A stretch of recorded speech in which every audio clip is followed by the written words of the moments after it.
Hola a todos, soy Mónica Hacha, dietista, nutricionista y tecnóloga de los alimentos. Hoy vamos a ver qué les pasa a los alimentos cuando los cocinamos, que no son pocas cosas las que les pasan.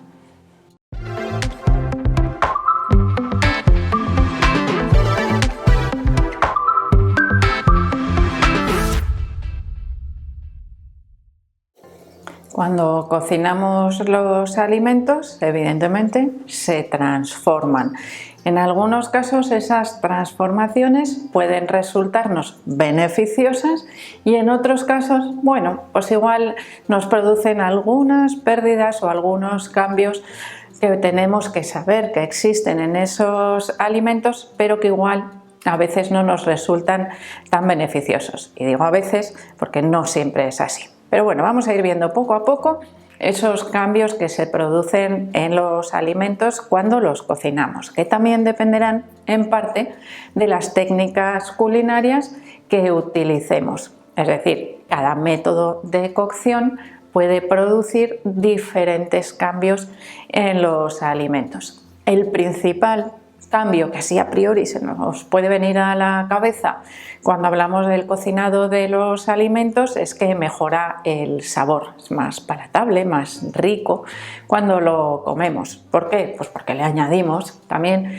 otros condimentos, otros ingredientes y hacemos que ese alimento que originalmente era muy sencillo, muy simple, bueno, pues que se convierta en un plato más elaborado, con más matices de sabor. Bueno, ahí es donde está nuestra habilidad en la cocina. Ese sería uno de los factores que afectan a los alimentos en el cocinado. Pero vamos a ver lo que le pasa realmente a ese alimento cuando lo cocinamos. Evidentemente lo podemos mejorar, pero vamos a ver lo que le pasa. En el caso de las carnes, pescados y vegetales, los alimentos cuando se cocinan reducen su tamaño, tienen una pequeña pérdida de volumen, bueno, pequeña, en algunos casos es más evidente que en otros. En el caso, por ejemplo, de las carnes, muchas veces las vemos cómo se reducen de tamaño en la sartén mientras las vamos cocinando o en el horno. Metemos un lomo así de grande y nos aparece así de pequeño. Esas mermas suelen ser por pérdida de agua. Si yo, por ejemplo, hago esa pieza de carne en lugar de asada o en la sartén, si la hago cocida, que ya sé que por ejemplo con el lomo no lo haríamos, pues igual reduce menos su tamaño que lo hace asada o cocinada en la sartén, porque reducimos esa pérdida de volumen porque se pierde el agua del alimento. En el caso de los vegetales, de las verduras, es más evidente porque como tienen mucha cantidad de agua en su composición, igual ponemos en la sartén pues una cantidad de espinacas así y después de cocinarlas tenemos un puñadito de espinacas salteadas así de chiquitín. Que seguro que os ha pasado alguna vez. ¡Buah, esto es muchísimo lo que estoy poniendo, me va a sobrar! Cuando terminamos de cocinar es la mitad de la mitad de la mitad y ya no es tanta cantidad. Y a veces esto nos dificulta pues, calcular, por ejemplo, las raciones en el caso de las verduras. Otros alimentos, sin embargo, aumentan su volumen. Este sería el caso del arroz, de la pasta y de las legumbres, por ejemplo, que como las tenemos que cocinar con agua, absorben ese agua porque originalmente están deshidratados, están secos, y en ese caso recuperan parte de esa hidratación que tenían originalmente y eso es lo que hace que sean comestibles. Si tú quieres comerte un garbanzo crudo es imposible, seco. Sin embargo, si lo ponemos a remojo y lo rehidratamos ya empieza a estar más blandito, indigesto pero blandito. Si lo cocinamos, además mejoramos esa digestibilidad. Y esa es otra de las características que obtenemos también con el cocinado. Mejoramos la digestibilidad de muchos alimentos. Por ejemplo, las carnes y los pescados son más fácilmente digeribles, es decir, alimentos proteicos se digieren más fácilmente cuando están cocinados. la fibra de los alimentos vegetales también se digiere más fácilmente cuando está cocinada. Lo mismo ocurre con las legumbres o con el arroz o con los cereales. Cuando están cocinados son más fácilmente digeribles que cuando se encuentran crudos. De hecho, bueno, creo que a nadie se le ocurriría comerse los garbanzos, como os he dicho, hidratados sin más y sin darles ningún otro tratamiento, porque realmente pues nos va a costar mucho, además de masticarlos, que todavía les falta ablandar más, pues nos va a costar muchísimo digerirlos y no nos van a sentar muy bien. Pero es que además el cocinado destruye de alguna manera o elimina aquellas sustancias que nos pueden impedir una correcta digestión, lo que conocemos habitualmente como antinutrientes, sustancias que impiden la absorción de otros nutrientes. Y esto es muy característico, muy típico, por ejemplo, del huevo. El huevo, si se consume crudo, es indigesto y además no aprovechamos todos sus nutrientes, no se llega a una correcta absorción de nutrientes, porque hay algunas sustancias de la clara que podrían impedir la absorción de las vitaminas, por ejemplo, que contiene el huevo. Sin embargo, cuando está cocinado, su digestibilidad es casi perfecta, podríamos decir, y la absorción de sus nutrientes también.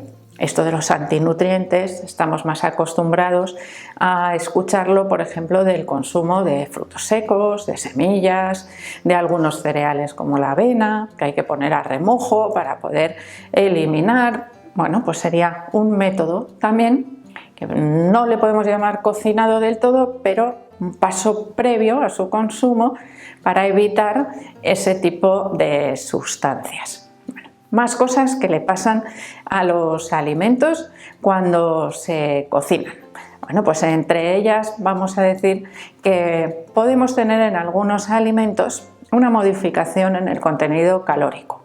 A priori, la mayoría de los alimentos mantienen su contenido energético. Es decir, si yo cocino 200 gramos de carne, se reduce un 20% aproximadamente al cocinarlo, pero yo me como eso. Lo que he quitado es agua, sobre todo, igual algún mineral, vitaminas que se escurren en ese líquido, pero las calorías que me las proporcionan los macronutrientes, es decir, grasas, proteínas, hidratos de carbono, se mantienen, excepto en un caso, que sería en una modificación que podemos hacer a través del cocinado de los hidratos de carbono, y es transformarlos en almidón resistente, es decir, en algo que no podemos digerir y que por lo tanto pasa a través de nuestro intestino delgado y sirve de alimento para la microbiota, pero nosotros prácticamente no lo absorbemos. Y esto ocurre, por ejemplo, con el arroz, con la pasta o la patata, cuando los cocinamos y después los refrigeramos. Por ejemplo, una ensalada de pasta, una ensalada de arroz tendrían muchas menos calorías que su equivalente en caliente, que por ejemplo un plato de paella, en el caso del arroz. Y es por esa modificación que existe a la hora de cocinar y después refrigerar esos hidratos de carbono. Proteínas y grasas, y la mayoría, podríamos decir, de los hidratos de carbono no van a sufrir estas modificaciones, por lo tanto no se vería afectado el contenido calórico de la mayoría de los alimentos, simplemente en aquellos en los que seamos capaces de jugar con ese almidón resistente, que también es una buena estrategia para reducir las calorías de estos alimentos. Otras modificaciones, vamos a decir, que ocurren durante el cocinado. En los alimentos hervidos, especialmente en las verduras que se cocinan sumergidas en agua, se produce una gran pérdida de nutrientes, de vitaminas y de minerales. ¿Por qué? porque la mayoría de estas vitaminas y de los minerales de los alimentos son hidrosolubles, es decir, se escurren, se atraen por ese agua, se disuelven en el agua y por lo tanto son arrastrados por ese agua de cocción y disminuyen en el alimento. ¿Qué ocurre? Que podemos aprovechar también ese agua de cocción muy rica en esos nutrientes para incluirlo en la dieta, por ejemplo, como un caldo de verduras, es decir, evitamos ese desperdicio. En algunos casos puede resultar interesante. Por ejemplo, hay personas con problemas renales que necesitan reducir el contenido en minerales de los alimentos. En ese caso, ese hervido resulta beneficioso porque esos minerales van arrastrados en el caldo, que en este caso, por supuesto, desecharíamos, porque es como si estuviesen concentrados.